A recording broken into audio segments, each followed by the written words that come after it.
All right.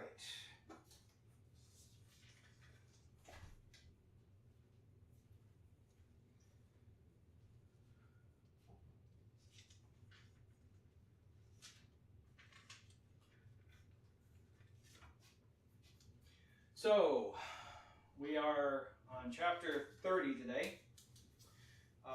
Chapter 29 brings us into Jacob's marriage to Leah and Rachel, although that was not his intention originally.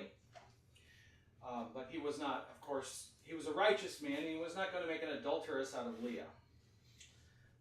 And so he took them both as wives, even though he was deceived into it by his uncle Laban. And Leah bore children to him. And she thought that in bearing children to him, she would gain her husband's love, and that he would love her as much as he loved Rachel.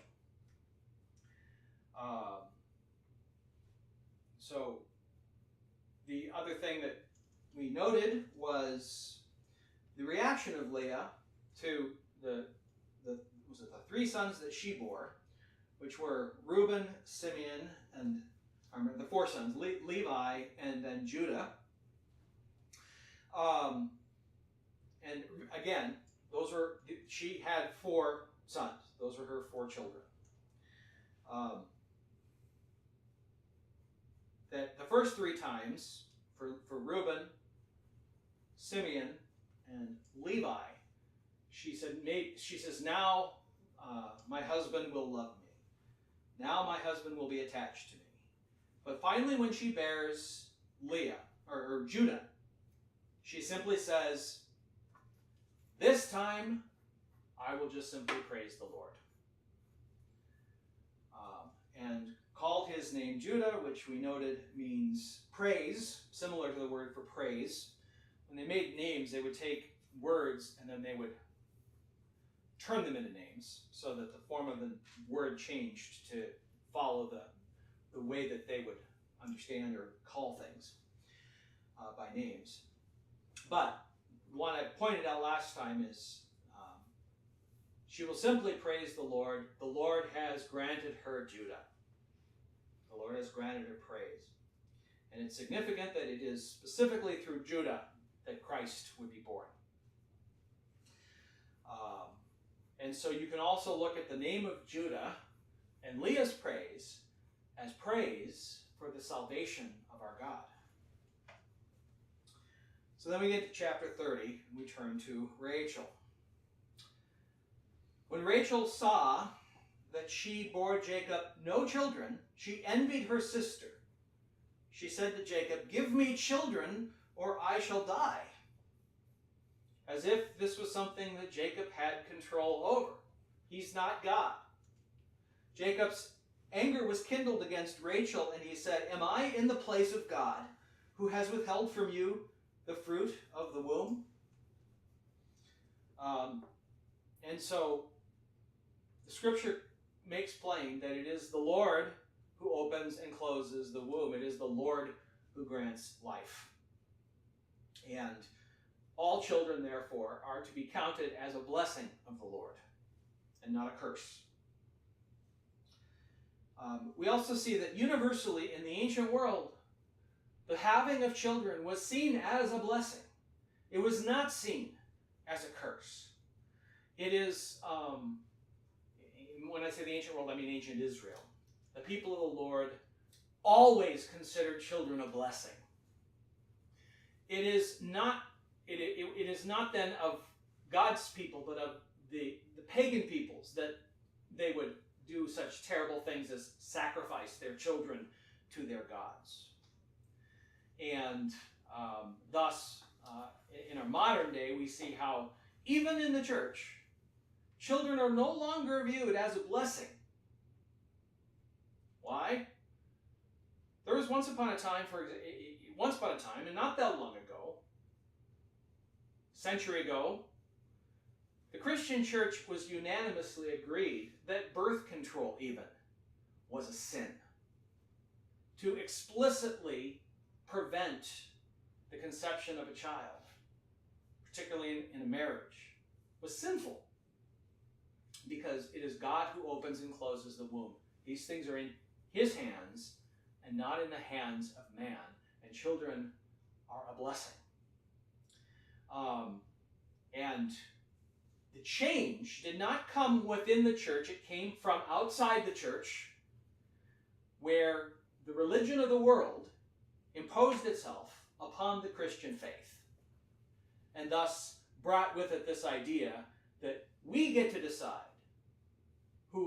which wombs will be open and which wombs will be closed.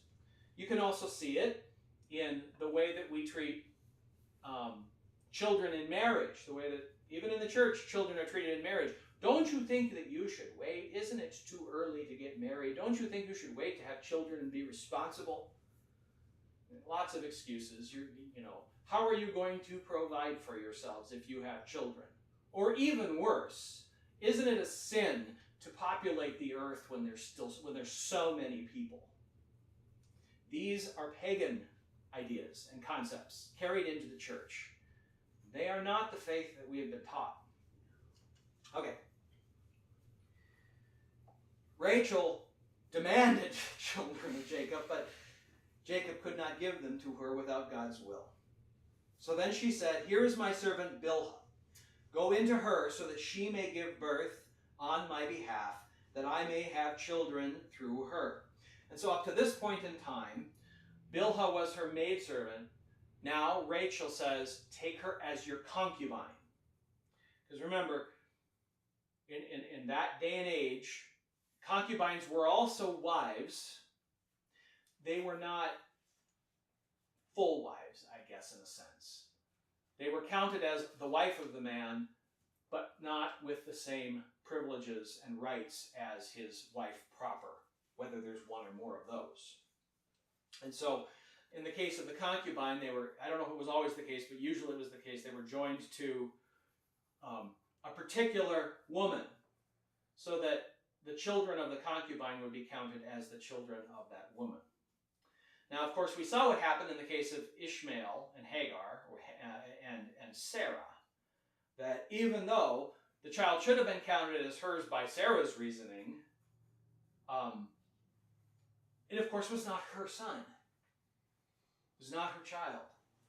And so you can already see coming that this is not going to satisfy Rachel either, because the truth remains that she's barren. And it's not her children. Okay. So she gave him her servant Bilhah as a wife, and Jacob went into her, and Bilhah conceived and bore Jacob a son. And then Rachel said, "God has judged me, and he has also heard my voice and given me a son." Therefore she called his name Dan, which is the Hebrew word for judgment. Rachel's servant Bilhah conceived again and bore Jacob a second son. And then Rachel said, "With mighty wrestlings I have wrestled with my sister and have prevailed." So she called his name Naphtali, which, as you can imagine, has something to do with wrestling, and in this case it's wrestling with God. When Leah, you can almost see what's coming next, don't you? When Leah saw that she had ceased bearing children, she took her servant Zilpah.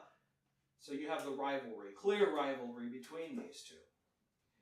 She took her servant Zilpah and gave her to Jacob as a wife, and then Leah's servant Zilpah bore Jacob a son, and Leah said, "Good fortune has come." So she called his name Gad, fortune. Leah's servant Zilpah bore Jacob a second son, and Leah said, "Happy am I, for women have called me happy," which is the word Asher, happy.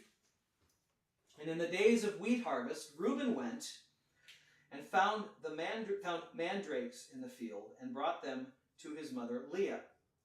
Then Rachel said to Leah, "Please give me some of your son's mandrakes." But she said to her, "Is it a small matter that you have taken away my husband? Would you also take away my son's mandrakes also?" Rachel said, "Then he may lie with you tonight in exchange for your son's mandrakes." When Jacob came from the field in the evening, Leah went out to him and said, "You must come into me, for I have hired you with my son's mandrakes." In other words, it was Leah's night, not Rachel's night. So he lay with her that night. I'm sorry, I have this backwards. It was Rachel's night, and so Leah. So you see how this rivalry just goes into every aspect, and this whole idea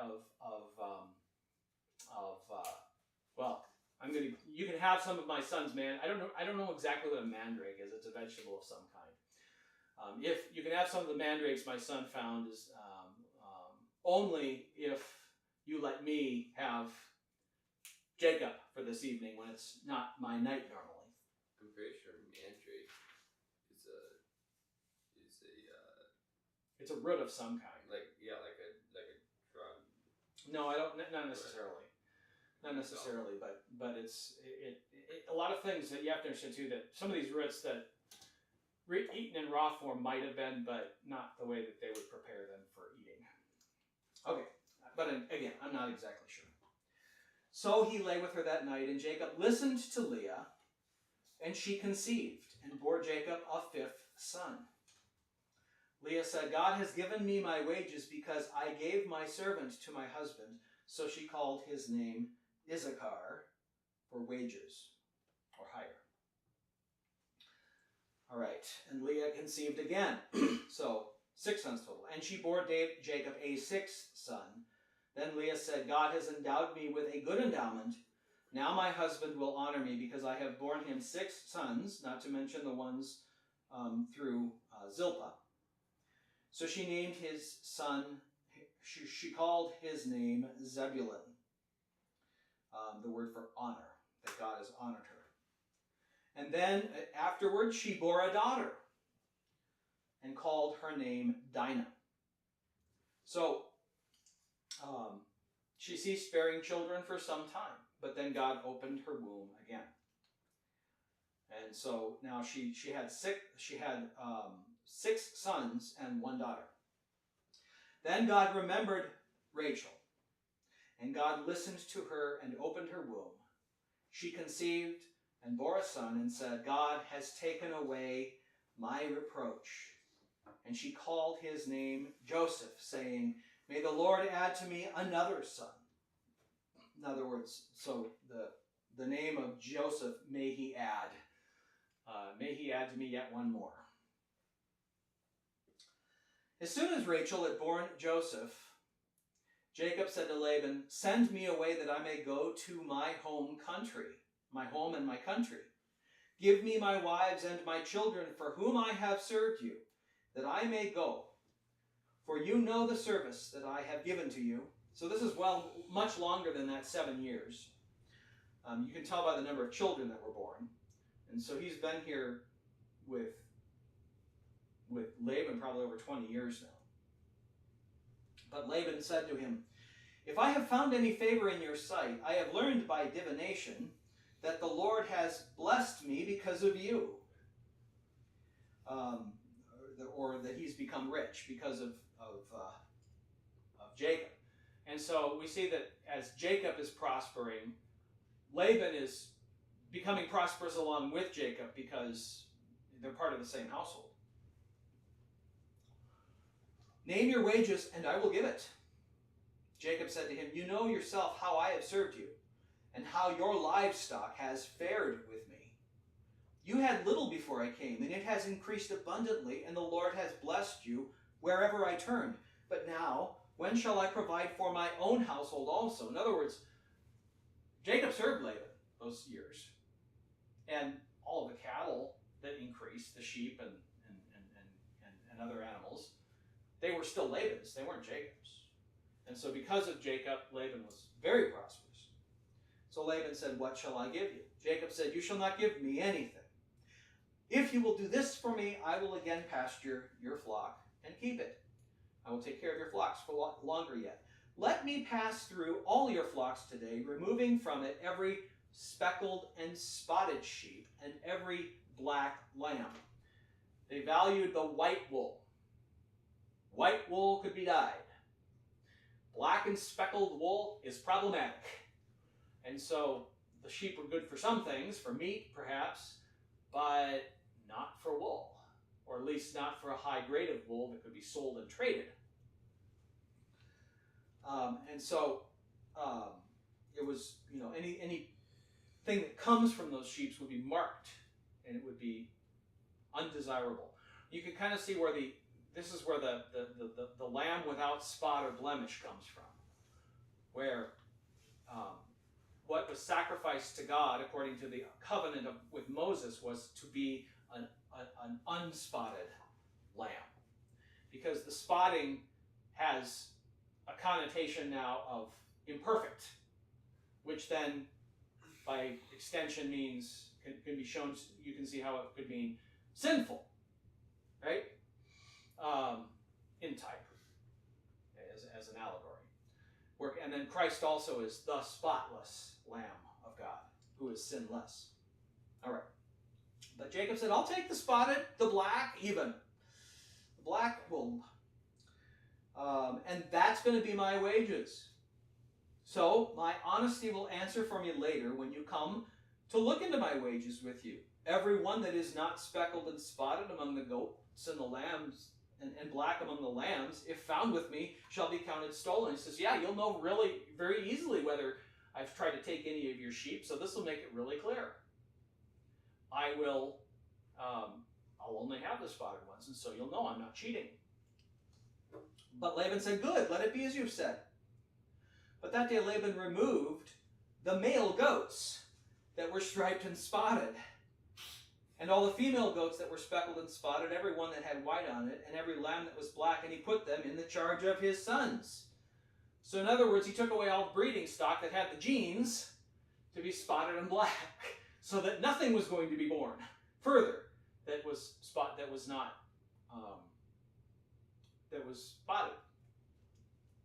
He understood genetics. So if his father was spotted, the children will probably, some of them, be spotted too, or black. And he set a distance of 3 days' journey between himself and Jacob pastured the rest of Laban's flock. This part, don't understand at all, but it's what happened. Then Jacob took fresh sticks of poplar and almond and plane trees, and he peeled white streaks in them, exposing the white of the sticks. And he set the sticks that he had peeled in front of the flocks in the troughs, that is, in the watering places where the flocks came to drink. And since they bred when they came to drink, the flocks bred in front of the sticks. And so the flocks brought forth striped, speckled, and spotted. Okay, we know modern genetics. We know that can't work, right? That it's not just because the lambs were breeding in front of sticks that were spotted and striped doesn't mean that the sheep are breeding that way. It doesn't mean the lambs are going to be spotted and striped. So what's going on here? God helped him. Do not know. But yes, clearly God was at work here. God was at work here.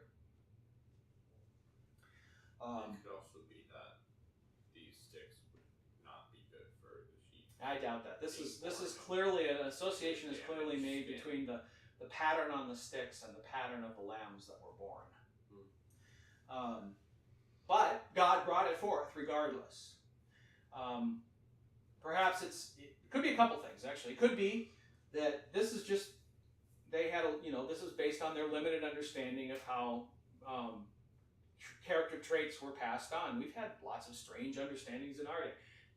Guarantee you in a few generations, people are going to look back on us and say, can't believe the crazy stuff that we believed.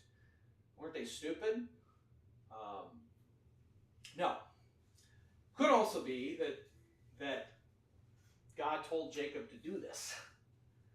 And Jacob understood that, look, this can't possibly work, but if it does, it's clearly the hand of God. So it could be either one of those.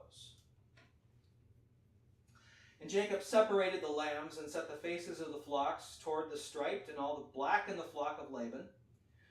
He put his own droves apart and did not put them with Laban's flock, so that now they're his, they would reproduce, and the result would be black and spotted lambs. So that he's got the beginnings of a flock now. Whenever the stronger of the flock were breeding, Jacob would lay the sticks in the troughs before the eyes of the flock, that they might breed among the sticks. In other words, it was only the healthiest, strongest of the male lambs, or of the lamb, or of the sheep and goats. They use the word interchangeably sometimes, by the way, where sheep and goat were actually, they're very similar looking in those days. And if you weren't a trained observer, you wouldn't know the difference because of the way the bull was. We see that reference in another place. Yeah, that's right. Today we think of modern European goats and sheep. That's not what they had.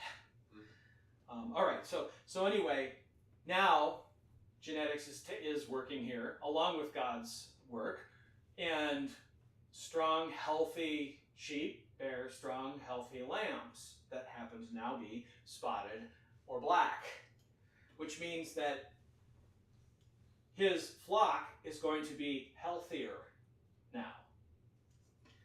But for the feebler of the flock, he would not lay them there, and so the feebler would be Laban's and the stronger Jacob's. Thus the man increased greatly. Jacob had, and the other thing is, healthy sheep and goats are more fertile. They'll reproduce. They'll have larger litters. I don't know what we call litters in the case of lambs. I think it's just one or two each, but I'm not sure. And so Jacob had large flocks, female servants and male servants, and camels and donkeys. So off he goes. Well, it's not a good breaking spot. It's a little soon to break, so we're going to start 31, but we're not going to finish it. Now Jacob heard that the sons of Laban were saying, Jacob has taken all that was our father's, and from what was our father's he has gained all this wealth. No. He entered into an agreement with Laban. Jacob did not, what was he going to say? He says, do you think I can make the sheep reproduce spotted and striped? And yeah, see, here's the interesting thing, because this wasn't like a common thing. Like, you don't put sticks and you don't strip your sticks and put them in front of your sheep, and that wasn't a belief. You can see that in with Laban and his sons. Well, we don't know. Just because they don't reference it doesn't mean they even know about it anyway. Remember, Jacob is way far away. They're not where Jacob is. They wouldn't have seen that he was doing this, so they wouldn't even know. Yeah, but they would just know that. They would just know that. Why is it that these sheep continue to bear spotted and black sheep, and they happen to be the healthiest of the flock? And so the sons of Laban are angry about this, and they're accusing Jacob of stealing. Jacob saw that Laban did not regard him with favor as before, and then the Lord said to Jacob, return to the land of your fathers and to your kindred, and I will be with you. So Jacob sent and called Rachel and Leah into the field where his flock was, and said to them, I see that your father does not regard me with favor as he did before, but the God of my father has been with me. You know that I have served your father with all my strength. Yet your father has cheated me, and he's changed my wages 10 times. But God did not permit him to harm me.